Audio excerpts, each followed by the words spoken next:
এই কদিন আগে আমার ছোট ভাইরা সব বগদাদ শরীফ থেকে ঘুরে এলো, নাজাব থেকে ঘুরে আসলো। জুনায়েদ, আব্বাস, কাসেম সিদ্দিকী, সাউদ সিদ্দিকী সব। জুনায়েদ এসে আমাকে বলছে, ভাইজান আপনি যেগুলো ওয়াজ করতেন না, আমি সচক্ষে দেখে এলাম বাগদাদে যে এসব আপনি যে বলতেন সারা পৃথিবীর বুকে ৯৭% মুসলমান যে আকীদায় চলে, সেই আকীদাটার নাম আকীদায়ে আশারি মাতুরিদি, যেটা পূর্ব ভারতে প্রচার করেছিলেন দাদা হুজুর, তাই সিলসিলায় ফুরফুরা বলা হয়। জোরে বলুন সুবহানাল্লাহ। যেখানেই গেলাম একই আকীদার মানুষ, ওখানে ওয়াহাবীর নাম নিলে জবাই করে দেবে। এই করতে নেই, ওই করতে নেই, এই আল্লাহর ওলিরা পীর কোরআনে আছে, এই আছে, যে বললে ভাইজান পুরো জবাই করে কিছু ভুলে যায়। যখন ঢুকলাম বুড়ো মানুষের মাথার মতো, এখানে টাক, ওখানে টাক, ওখানে টাক। এখন মাশাআল্লাহ দেখুন রাত ১টা বাজতে চলেছে, মজলিস আবার গুলজার হয়ে গেছে। তো না কি গো, কি গো, মহব্বত কোথায় থাকে? আওয়াজ পেয়েছে, ঘুম থেকে উঠে চলে এসেছে। দাওয়াত করতে যে খালি বলছে, হুজুর আখেরি দুলাই একটা আপনাদের লাগবে। আমাদের কি লাগবে? কেন আমাদের ৪টে হাত নাকি? আপনাদের থাকলে একটু দোয়াই শামিল হতে ভালো লাগে। এটা ভালো লাগার বিষয়। এ মর্ম তারাই বুঝবে, মানে বন্দর কে সমঝে অমরুদ কা স্বাদ, ও বাঁদরে তো আর অমরুদের স্বাদ বুঝবে না। যারা ভালোবেসেছে তারাই তো বুঝবে। কথা বুঝতে পারছি না? আমার ভাইরা রাগ করলে হবে না। তো আমি যেটা বলছিলাম, একটু আমি বলিষ্ঠ কণ্ঠে এগুলো বলে থাকি, মাইন্ড করবেন না, মনে দুঃখ নেবেন না। আল্লাহ আপনাকে আমাকে উভয়কে আজকে তওবা পড়ার তৌফিক আতা করুক। সকলে বলুন আমিন। আমরা ভুল করেছি, গুনাহ করে ফেলেছি, পাপ করে ফেলেছি। আমার আল্লাহ বলছেন কিনা, ওর মনের মধ্যে তখন গুনার একটা কালো ছাপ পড়ে যায়, তখন ও ভালোটাও ভালো দেখে আর খারাপটাও খারাপ দেখে। একটা মানুষ অসুস্থ হয়েছে, রাস্তা দিয়ে হেঁটে যাচ্ছে, টলছে বেচারা, ওর যদি মনটা কালো হয়ে যায় কি বলবে? শালা মাল খেয়েছে, মাল খেয়েছে, খেয়েছে, দেখো মানে মদ খেয়েছে। না রে, ও মদ খায়নি। তুই মন পরিষ্কার করে দেখ, ও রোদেতে কষ্ট করে সেই বাগদিপাড়ার মোড় থেকে হেঁটে আসছে, তাই ক্লান্ত হয়ে টলছে, ও মাল খায়নি রে। আর একটা মানুষের যদি মন পরিষ্কার হয়ে থাকে, মাতাল টলে টলে গেলে ও বলবে, ও টলছে কেন বলদিন, ও জানটা খারাপ করছে নাকি বলতো? কেন? ওর মন পরিষ্কার আছে, তাই ও মাতালকেও ভালো মানুষ ভাবছে। আর এর মন নোংরা হয়ে আছে, ও ভালো নামাজি মানুষ, বুড়ো মানুষ আসছে বলে বুড়ো বয়সে মাল খেয়ে কিরম টলছে দেখ।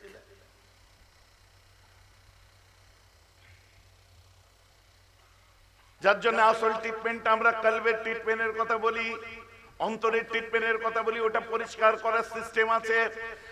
আমার রাসূল বলছে, ফাইন তাবা ওয়াস্তাগফারা সুকিলা কলবুহু। আমার রাসূল বলছে, যে ব্যক্তিটা তওবা করে আর ইস্তিগফার করে, আল্লাহর কাছে গিয়াজারি করে, রাতের অন্ধকারে নীরব নগরীতে একা হয়ে যায়, দুপুটা চোখের পানি ফেলে তাহাজ্জুদের সময় আল্লাহর দরবারে কপাল ঠেকিয়ে আল্লাহকে বলে, আল্লাহ গো, আমার জিন্দেগিতে বহু গুনাহ করেছি, আল্লাহ আপনি আমাকে মাফ করে দিন। আমার আল্লাহ বলছে, দুনিয়ায় কোন গুনাহগার, সিয়াকার, খাতাকার বান্দা বান্দি তার যখন গুনাহ ভরা খাতায় ভরা হাত দুটোকে নিয়ে আমি আল্লাহ আমার দরবারে মেলে ধরে, ওই সময় ওই গুনাহগারের হাত দুটোকে ফিরিয়ে দিতে আমি আল্লাহকে বড় লজ্জা লাগে। ওই সময় আমার রহমতের দরিয়ায় জোশ মেরে উঠে, ওই গুনাহগারের গুনাহগুলোকে আমি আল্লাহ মাফ করে দিয়ে থাকি। আপনি যদি মনে করেন আমি যা গুনাহ করেছি আল্লাহ বোধহয় মাফ করবেন না, এটা ভুল করছেন আপনি। বেশক একবার মাপ চেয়ে তো আমরা দেখতে পারি না, কালকে চাইবো না, আজকে চাইলে কি হয়?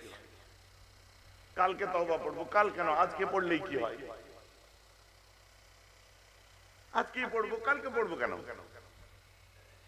কালকে যদি, কাল সকালটা যদি চোখে না দেখতে পাই, আমাদের কেমন বয়স, বুড়োরা আগে মরবে, আমাকে কিচ্ছু হবে না। তুমি জানো যখন কাল বৈশাখী ঝড় ওঠে, আপনারা জঙ্গলের আশপাশ নদীর পাশে বাস করেন, ঝড়ের ব্যাপার তো আপনারা ভালোই বোঝেন। কাল বৈশাখী যখন ঝড় ওঠে, তখন গাছে শুধু পাকা আমগুলো পড়ে না, কাঁচাগুলোও পড়ে।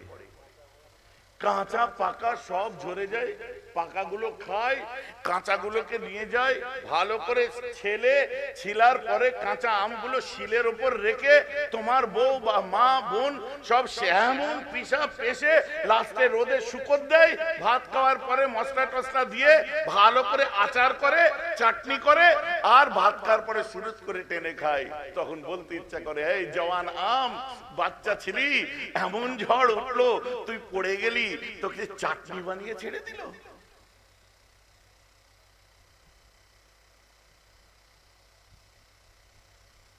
আমার কথা বুঝতে পারছেন কি পারছেন না? ও ভেবে লাভ নেই,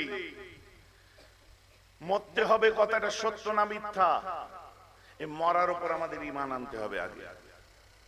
যে আমরা মরবো এটা বিশ্বাস করলে হবে না, ঈমান আনতে, এটা মানলে হবে না, এটার উপর ঈমান মানে বিশ্বাসও করতে হবে। হ্যাঁ সত্যি মরবো, আমার মত আসছে, আজরাইল আসছে, তুমি আমার বাপটা আগে গেছে, আমি পেছনে, এখন আমার লাইন পড়েছে। কি বলছেন?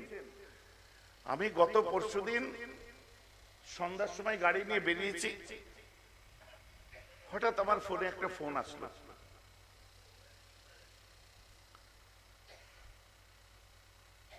আপনারা নাম শুনবেন, কলকাতার একটা বিখ্যাত দোকান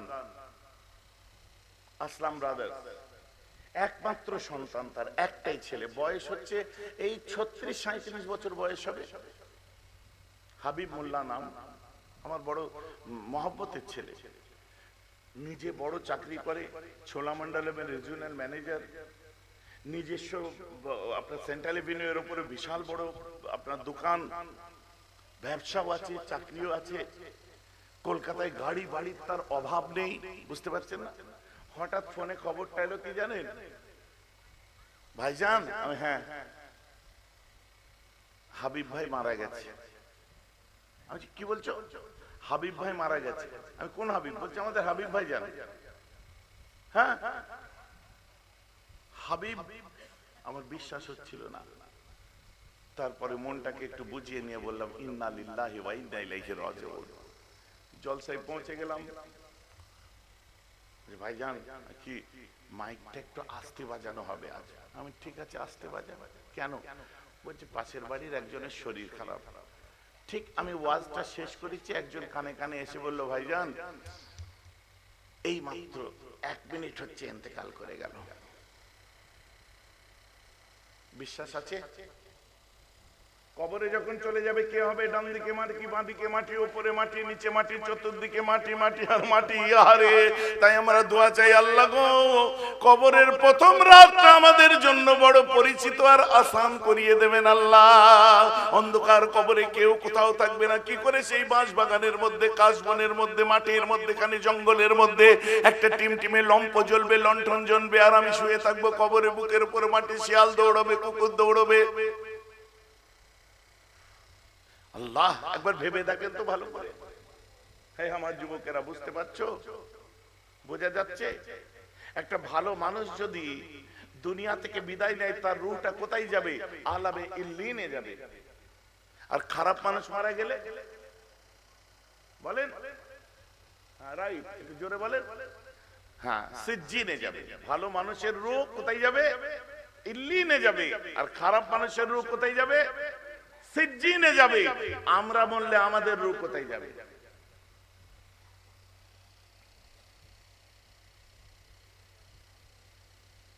কোথায় গো? ওটা পরে চুপ করে আমার পুরাতন শ্রোতা আছে এর মধ্যে, বুঝলেন? আপনারা বলেন না গো, আমরা মরলে কোথায় যাবে আমাদের রূহ? দু একজন বলছে ইল্লিন, বাকি চুপ করে আছে কেন বলেন তো? মনে মনে বলছে আল্লাহ যেখানে দেয় সেখানে যাব, তাই তো? ঝেড়ে আর বলতে পারলেন না ইল্লিনে যাবো। আমি তো সর্বনাশ করে আছি, আমি ছাড়া কেউ বোঝে না আমার কি সর্বনাশ করেছিস। বলে ওই বাড়ি করার সময় পাঁচিল আমার জায়গায় আর ক্যান্টিলেভার সানসেট বাড়িয়ে দিয়েছে অন্য জায়গায়। আমার ইবাদত সানসেটের তলায় আটকে রয়ে গেছে হুজুর। বুঝতে পারেননি আমার কথা? বাংলায় বলবো? ও আমি বাংলায় তো বললাম। সানসেট মানে চাল, ছাঁচ, পানি পত্তন, মানে দেয়াল নিজের জায়গায়, আর সানসেট লোকের জায়গায়, এখন লোকের জায়গায় তো করতে পারে না, এখন সামনে দিয়ে সরকারি রাস্তা যেতে রাস্তার উপর ঝুলিয়ে দিয়েছে, দুতলায় পারে না তো তিনতলায় ঝুলিয়েছে, বলে এত উঁচুতে কি লরির ছাদে ঠেকবে? সর্বনাশ, কি ডিজিটাল হারাম করে দেখেছেন? দুতলায় পারে না তিনতলায় তুলে দিও ক্যান্ডেলেবার দে বাড়া। আর যত নামাজ পড়ছে খুঁজে দেখো ওই ঝুল ঝাপটার মধ্যে ওইগুলো গেলা ভেন্টিলেটর লাগানো আছে, সব ওর মধ্যে আটকে রয়ে গেছে।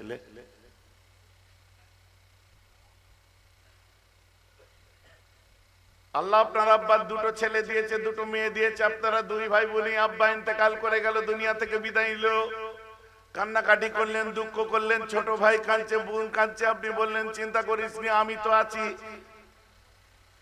ঠিক আছে, ভাইয়েরটা ভাইকে বুঝিয়ে দিল, এই দেখ এই জমিটা রাস্তার উপরে, অর্ধেক তোর অর্ধেক আমার, দুই ভাই ঝগড়া করে কি হবে? সবাইকে বলে দিল আমরা ভাই দু ভাই ভাগ করে নিয়েছি। বলছে আলহামদুলিল্লাহ, ভালো, এরকম মিল মহব্বত থাকা ভালো। কি কথা ঠিক না ভুল? মিল মহব্বত থাকা ঠিক না ভুল? ভালো কিনা বলেন না গো? কিন্তু ওই দুটো বোনের কি হলো? শরীয়ত অনুযায়ী তো বোনেরও হক আছে তোমার বাপের সম্পত্তির উপরে। চার ভাই বোনে যদি হও তো দু ভাই যদি সম্পত্তি পাও, বোনের হক শরীয়তের ফরজ অনুযায়ী সেও তো পাবে তারটা কই, তোমার মাও তো পাবে তারটা কই। এবার বলেন তো ইল্লিনে যাব? অনেকে বলতে যে হ্যাঁ ইল্লিন কি হলো? হ্যাঁ, বোনের ফরজের হক মেরে আল্লাহু আকবার করছো। তোমার বোনের জমি সম্পত্তি কি হলো? না আব্বা বিয়ে দিয়েছে, পালসার গাড়ি দিয়েছিল, আর কি কি করেছিল, 2 লাখ টাকা ক্যাশ নগদে দিয়েছিল, খানা করেছে, কম খরচা করেছে নাকি আব্বা? হ্যাঁ খরচা করেছে, আলহামদুলিল্লাহ। তার মেয়ে সে খরচা করবে না?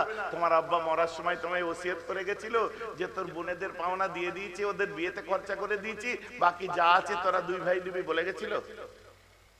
বলেনি তো? ওসি করে যাইনি তো? তোমার আব্বা বোনের কাছে মাপ নিয়ে যায়নি তো? রাত দুপুরে এইসব কথা বললে দুঃখ লাগবে না? কষ্ট হচ্ছে, কষ্ট হচ্ছে, কষ্ট হচ্ছে।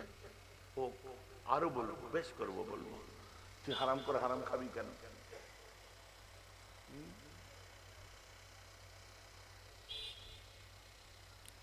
সব বনাসে আর দাওয়াত করবে, ফের করবে, ফের ঝাড়বো। যতবার দাওয়াত করবে ততবার সুবহানাল্লাহ বলেন। এইটাই বলছি মহাব্বত। তা আমরা ভুল করেছি, বোনকে ডেকে বলবো বোন করে ফেলেছি, বোন ছেলে পিলে হয়ে গেছে, বয়স হয়ে গেছে, আমার বোন জওয়ানের সময় অত খেয়াল করিনি, বোন তোর কিছু পাওনা থাকে বল, আমি নিজে যতটা চেষ্টা করব, আমি তোকে কিছু টাকা পয়সা দেবো, জমি তো আর নেই, আমি যা পারবো দেবো, ছেলেদের বলে যাব, ওসিয়ত করে যাবো যেন তোরটা তোর বুঝিয়ে দেয়, নাই আমি কবরে শান্তি পাবো না। একবার বোনের কাছে মাপ নিয়ে এলেন, ওগো তো তোমার নিজের বোন, ও তখন তুমি বড় ভাই হিসাবে যখন মাপ চাইতে যাবে, তোমার বোন বলবে ভাই আমার, সোনা আমার, জাহান আমার, ভাই তুই বললি আমি তাই পেয়ে গেছি, ওটা তোমার বোন হয়, ওর মন তো তোমার জন্য নরম হয়ে আছে, ও ইনশাআল্লাহ মাফ করে দেবে। বলেন না সুবহানাল্লাহ? কিন্তু মাপটা তো চেয়ে নিতে হবে, নাহলে তুমি তো জাহান্নামে যেতে চলেছো। না হুজুর যদি মাপ না করে, ভাই তুমি কেন অ্যাজম মানে তুমি কিসের জন্য ওই কি বলে ধারণা নিয়ে বসে আছো যে ক্ষমা করবে না? অ্যাজম করছো কেন? আগে থেকে মনে মনে ধারণা করছো কেন যে ও মাফ করবে না?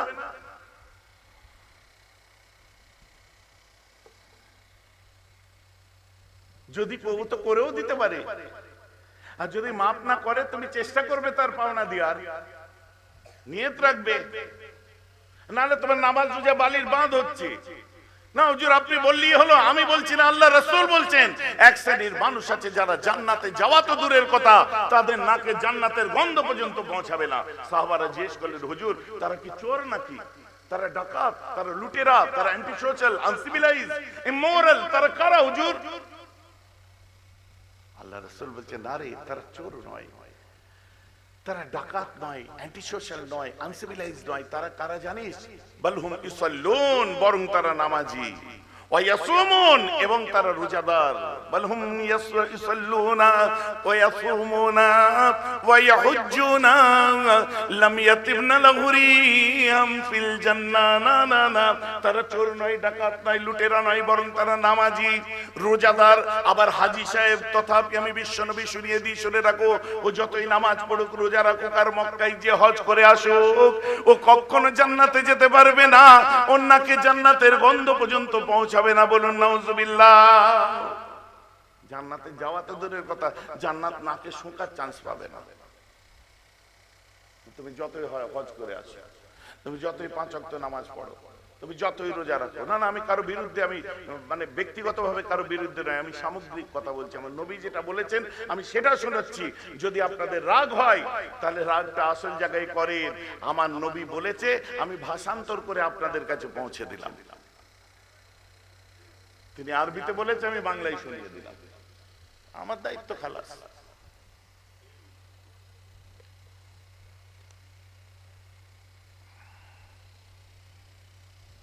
মক্কা গেল, ধাক্কা খেলো,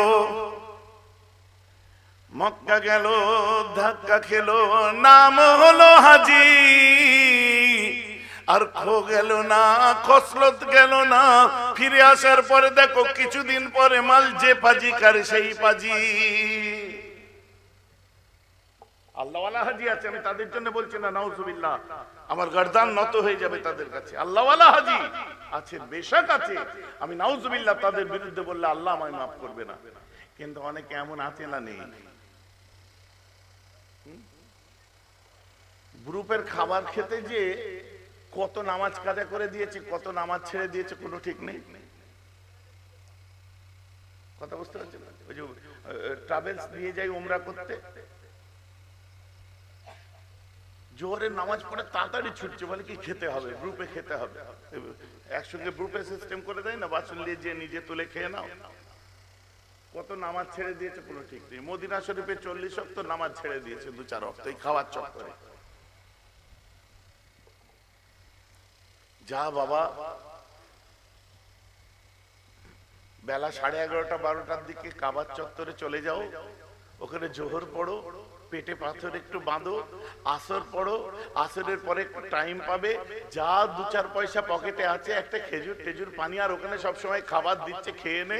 তোকে হোটেল পর্যন্ত আসতে হবে না, থাকার জায়গা পর্যন্ত আসতে হবে না, আসতে গেলি তোর ইবাদত মিস হবে। সারা জীবন খেয়েছিস ওখানে, আর খাই খাই করিসনি বাবা। যে কথা ঠিক বলছি না ভুল বলছি? তারপরে মগরিবের নামাজ আজান হয়ে যাবে, মগরিবটা পড়ে নাও। 1-1.5 ঘন্টার মধ্যে আবার এশার আজান হবে, এশাটা পড়ে নাও। ওখান থেকে 5 রিয়াল খরচা করো, মসজিদে আয়েশায় চলে যাও। ইহরাম তো পরেই আছো, ওখানে যে খালি নিয়ত করে 2 রাকাত নামাজ পড়ে তালবিয়া পড়তে পড়তে কাবায় চলে আসো, একটা উমরা করো। উমরা করতে করতে রাত হবে, তাহাজ্জুদের ওয়াক্ত আসবে, কাজা নামাজ পড়ো, তাহাজ্জুদ পড়ো, নফল পড়ো। দেখবে তাহাজ্জুদের আজান হয়ে যাবে, তাহাজ্জুদের নামাজ পড়বে। কিছুক্ষণ পরে আবার একটু খিদে লাগবে, ওইখানেই দেখবে খাবার টাবার সব দিচ্ছে, খেজুর টেজুর ফ্রিতে বিলাচ্ছে, বিরিয়ানি বিলাচ্ছে। একটু বাইরে বেরিয়ে এসে দেখো, ওখানে একটু যা পারো মুখে গুজে নাও, নিয়ে ফজরের নামাজ হয়ে যাবে। সুজা রুমে চলে এসে ঘুমিয়ে পড়ো, একদম 11টায় ঘুম থেকে ওঠো, উঠে গোসল টোসল করে আবার বেরিয়ে পড়ো। আমার কথা বুঝতে পারছো না? আরাম করতে গেছে, কি মহা মুশকিল কাণ্ড জানেন। বাথরুমের মধ্যে থেকে বেরিয়ে এসে দেখি থুড়ি লাফাচ্ছে, লাফাচ্ছে। আমি, চাচা কি হয়েছে? জ্বলে গেল, পড়ে গেল, বাপ সর্বনাশ হয়ে গেছে। বলে কি? বলে আমি পানি খরচা করতে গিয়ে দেখি সেইরকম গরম। গরম মানে? বলছে ওর মধ্যে 2টো সুইচ আছে, মানে ঘোরাবার, একটাই নীল লেখা আছে আর একটাই লাল লেখা আছে। সচরাচর কোনটা চোখে পড়ে বলেন তো? আমি লালটা। বলছে আমি লালটা ঘুরিয়ে দিয়ে পানি বেরিয়েছে।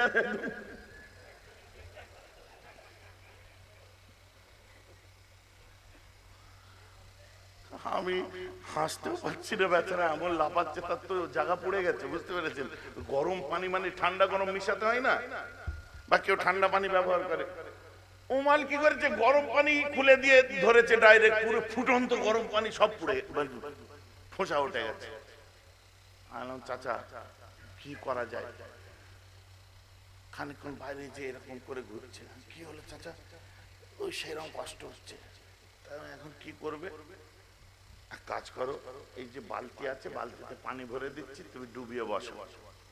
ঠান্ডা পানি বালতিতে বসে দিলাম, ওই লুঙ্গিটা এরকম করে নিয়ে কিছু করে এরকম করে বসে বলছে,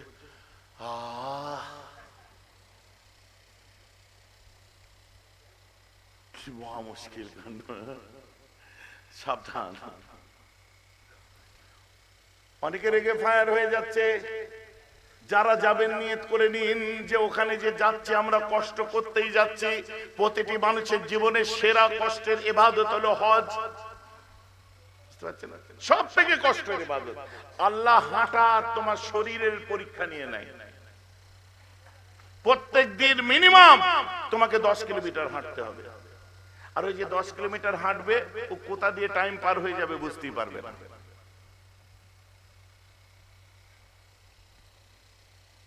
একটা আল্লাহর ওলির কথা বলি, বিরক্ত লাগছে নাকি আপনাদের?